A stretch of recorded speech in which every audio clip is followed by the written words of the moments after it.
সহজ রাষ্ট্রবিজ্ঞানে সকলকে স্বাগত। আজকে আমরা পড়ব ইন্টারন্যাশনাল ক্রিমিনাল কোর্ট অর্থাৎ আন্তর্জাতিক অপরাধ আদালত সম্পর্কে। এছাড়া আমরা জানবো ইন্টারন্যাশনাল কোর্ট অফ জাস্টিস এবং ইন্টারন্যাশনাল ক্রিমিনাল কোর্টের মধ্যে কি পার্থক্য রয়েছে তা সম্বন্ধেও। চলো শুরু করা যাক। Background of ICC.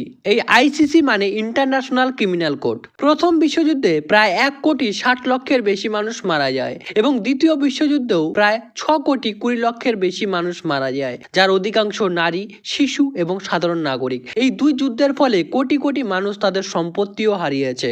এ সকল যুদ্ধে গণহত্যা, রেপ ও মানবতা বিরোধী অপরাধের মতো নিকৃষ্ট অপরাধ সংগঠিত হয়েছে, কিন্তু এসবের বিচারের জন্য কোনো স্থায়ী ইন্টারন্যাশনাল ক্রিমিনাল কোর্ট নেই। ফলে ভবিষ্যতে হিটলারের মতো কোনো স্বৈরশাসক তাদের কর্মকর্তা, সেনাবাহিনীদের মানবাধিকার বিরোধী অপরাধ থেকে দূরে রাখার জন্য বা এমন কোনো অপরাধ করলে তাদের শাস্তি প্রদানের জন্য একটি আন্তর্জাতিক অপরাধ আদালত প্রতিষ্ঠার প্রয়োজনীয়তা দেখা দেয়। এই উদ্দেশ্যেই গড়ে ওঠে ইন্টারন্যাশনাল ক্রিমিনাল কোর্ট।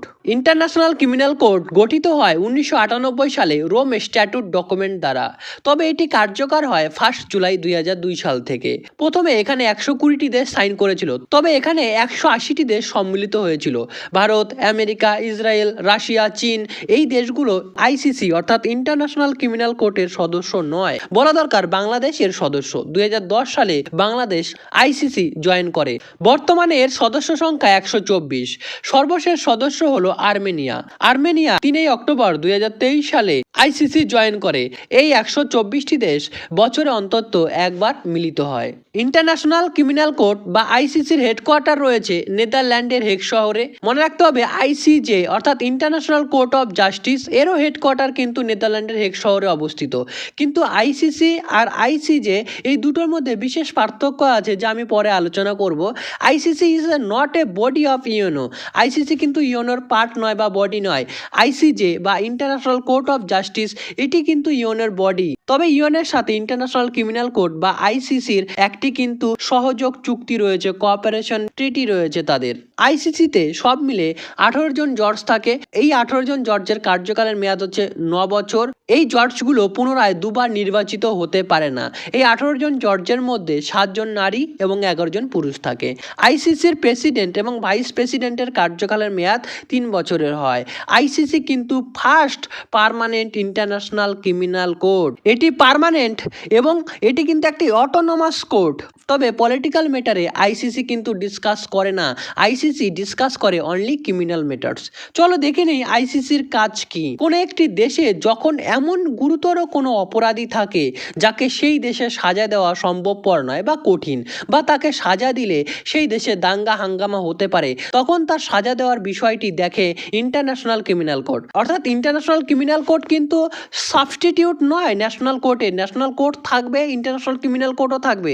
রাষ্ট্র তার কাজ বা তদন্ত না করতে পারলে কোনো গুরুতর অপরাধীর ক্ষেত্রে, তবে ইন্টারন্যাশনাল ক্রিমিনাল কোর্ট সেখানে কিন্তু ভূমিকা পালন করে। আবার বলছি, বেশি ভয়ানক বা গুরুতর কেসের ক্ষেত্রে মূলত এই ইন্টারন্যাশনাল ক্রিমিনাল কোর্ট ভূমিকা পালন করে। এখানে 4 ধরনের অপরাধের সাজা দেওয়া হয়। কি কি? ক্রাইম অফ জেনোসাইড অর্থাৎ গণহত্যার অপরাধ, ক্রাইম এগেইনস্ট হিউম্যানিটি মানবতার বিরুদ্ধে অপরাধ, ওয়ার ক্রাইমস অর্থাৎ যুদ্ধে বাচ্চা, নারী, রেপ ইত্যাদি ঘটনার বিরুদ্ধে করা অপরাধগুলো, ক্রাইম অফ অ্যাগ্রেশন অপর রাজ্য দখল করার বিষয়। এই 4টি ক্ষেত্রে আইসিসি কাজ করে। ইন্টারন্যাশনাল ক্রিমিনাল কোর্টের 4টি অর্গান রয়েছে। 1 হচ্ছে প্রেসিডেন্সি, 2 হচ্ছে জুডিশিয়াল রিভিশন, 3 হচ্ছে the office of the prosecutor, 4 হচ্ছে দ্য রেজিস্ট্রি। এবার আমরা জানবো আইসিসি থেকে কারা বিচার পাবে বা বিচারভুক্ত বিষয়াদি কি কি। সদস্য দেশগুলি আইসিসি থেকে বিচার পাবে, অর্থাৎ সদস্য দেশগুলির মধ্য থেকে কেউ যদি crime of genocide, crime against humanity, war crime এবং ক্রাইম অফ অ্যাগ্রেশন করে থাকে, তাহলে তিনি কিন্তু আইসিসির নিয়ম অনুযায়ী, আইন অনুযায়ী সাজা পাবেন। 1। 2 নম্বর, নিরাপত্তা পরিষদ যদি কোনো কেস আইসিসিতে পাঠায়, ইন্টারন্যাশনাল ক্রিমিনাল কোর্টে পাঠায়, তো তার নিষ্পত্তি কিন্তু আইসিসি করে থাকে।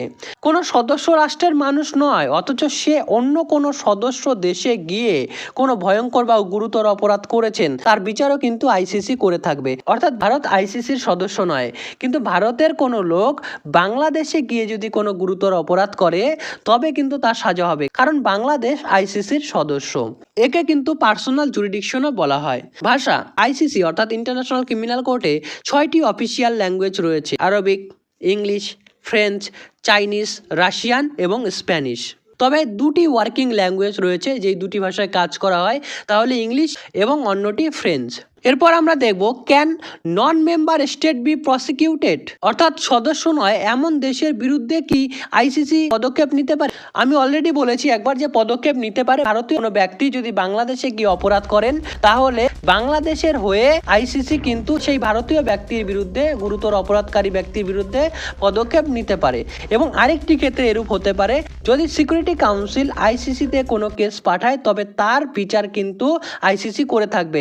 এখন আমরা দেখবো আইসিসির কি ডিসিশন। আইসিসির কিন্তু নিজস্ব কোনো পুলিশ নেই, তারা কিন্তু স্টেটের ওপরে অর্থাৎ মেম্বার রাষ্ট্রের ওপরে কিন্তু নির্ভরশীল থাকে। 2, ভারত, চীন, আমেরিকার মতো শক্তিশালী দেশগুলো আইসিসির সদস্য নয়, এর ফলে আইসিসি কিন্তু অনেক উইক হয়ে যায়। 3, সদস্য দেশের বাইরে কিন্তু এদের কোনো সক্রিয় ভূমিকা থাকে না, তাহলে আইসিসি অনেক দুর্বল। এবং যাবজ্জীবনের অতিরিক্ত অর্থাৎ আইসিসি কিন্তু ডেথ সেন্টেন্স দিতে পারে না, তো প্রমাণ হয় যে আইসিসি কিন্তু দুর্বল। এবার একটু আমরা দেখে নেই আইসিজে অর্থাৎ ইন্টারন্যাশনাল কোর্ট অফ জাস্টিস এবং আইসিসি ইন্টারন্যাশনাল ক্রিমিনাল কোর্ট, এদের মধ্যে কি পার্থক্য রয়েছে। প্রথম পার্থক্য, ইন্টারন্যাশনাল কোর্ট অফ জাস্টিস কিন্তু ইউএনওর পার্ট, কিন্তু ইন্টারন্যাশনাল ক্রিমিনাল কোর্ট ইউএনওর কিন্তু পার্ট নয়। 1, 2, ইন্টারন্যাশনাল কোর্ট অফ জাস্টিসে কিন্তু কোনো ব্যক্তির কেস নেওয়া হয় না, এখানে স্টেটের কেস নেওয়া হয়। তো ইন্টারন্যাশনাল কোর্ট অফ জাস্টিসে ইন্ডিভিজুয়ালের কেস নেওয়া হয় না। অন্যদিকে ইন্টারন্যাশনাল ক্রিমিনাল কোর্টে কিন্তু দেশ নয়, শুধু ইন্ডিভিজুয়ালের কেস নেওয়া হয়। 3 number, international court of justice হচ্ছে একটি সিভিল কোর্ট এবং অন্যদিকে ইন্টারন্যাশনাল ক্রিমিনাল কোর্ট হচ্ছে একটি criminal court. 4, international court of জাস্টিসে যে বিচারকরা থাকেন তারা পুনর্নির্বাচিত হতে পারেন, কিন্তু ইন্টারন্যাশনাল ক্রিমিনাল কোর্টের যে বিচারকরা তারা কিন্তু পুনর্নির্বাচিত হতে পারেন না। এই হচ্ছে ইন্টারন্যাশনাল কোর্ট অফ জাস্টিস এবং ইন্টারন্যাশনাল ক্রিমিনাল কোর্টের মধ্যে পার্থক্য। যদি ভিডিও ভালো লাগে তবে ভিডিওটি লাইক দেবে এবং চ্যানেল শেয়ার করবে, এর পাশাপাশি চ্যানেল সাবস্ক্রাইব করে আমার পাশে থাকলে আমি খুশি হব। Thank you.